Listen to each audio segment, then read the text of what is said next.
Hello everyone. आज की इस वीडियो में हम बात करने वाले हैं सीबीएसई क्लास 12th की पोएम नंबर 1 जिसका टाइटल है माय मदर एट 66। इस पोएम की ऑथर हैं कमला दास जी, जिन्होंने इस पोएम में अपने एक डर को दिखाया है जो कि हम आगे आने वाली लाइंस में देखेंगे। पोएम का पहला पार्ट शुरू होता है driving from my parents home से लेकर मेरी children spelling out of their homes तक। इस पार्ट में कमला दास जी हमें बताती हैं कि फ्राइडे मॉर्निंग को वह अपने पेरेंट्स के घर से कोचीन एयरपोर्ट को एक कार में जा रही हैं। उनकी कार में उनकी माँ भी साथ है उनके। अचानक कमला दास जी की नज़र अपनी माँ के ऊपर पड़ती है और वह देखती हैं कि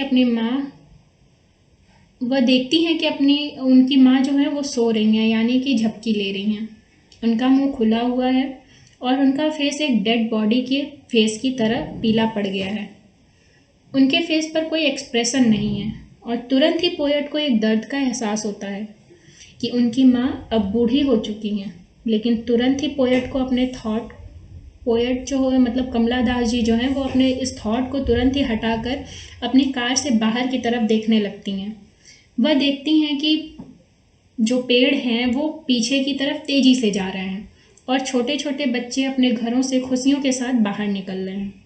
यहाँ पर जो स्प्रिंटिंग ट्रीज़ हैं वो बीतते हुए टाइम को रिप्रेजेंट करते हैं और जो बच्चे खुशियों के साथ अपने घरों से निकल रहे हैं वो उत्साह को रिप्रेजेंट करते हैं।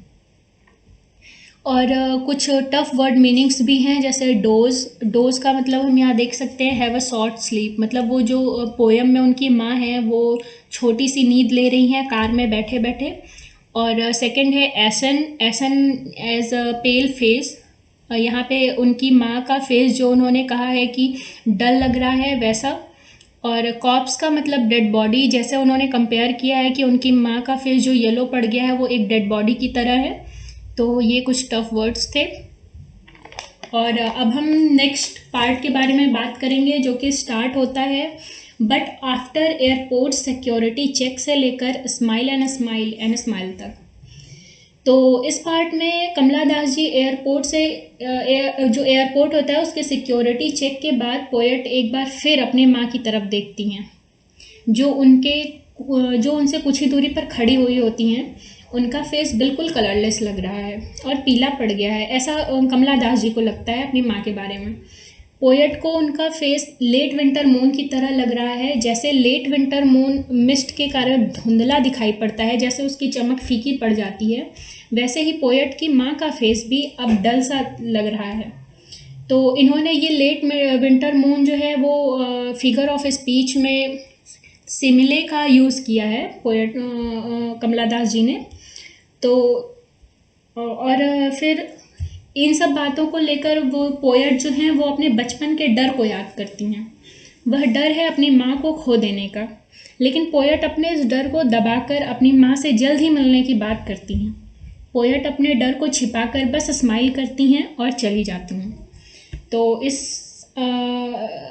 अब पोएम यहाँ ख़त्म हो रही है, जैसे कि मतलब एक आयरॉनिकल नोट है, इसके साथ ये पोएम यहाँ पर ख़त्म होती है। चलिए अब नेक्स्ट जो टफ वर्ड मीनिंग है, जैसे इसमें वान का मतलब है कलरलेस।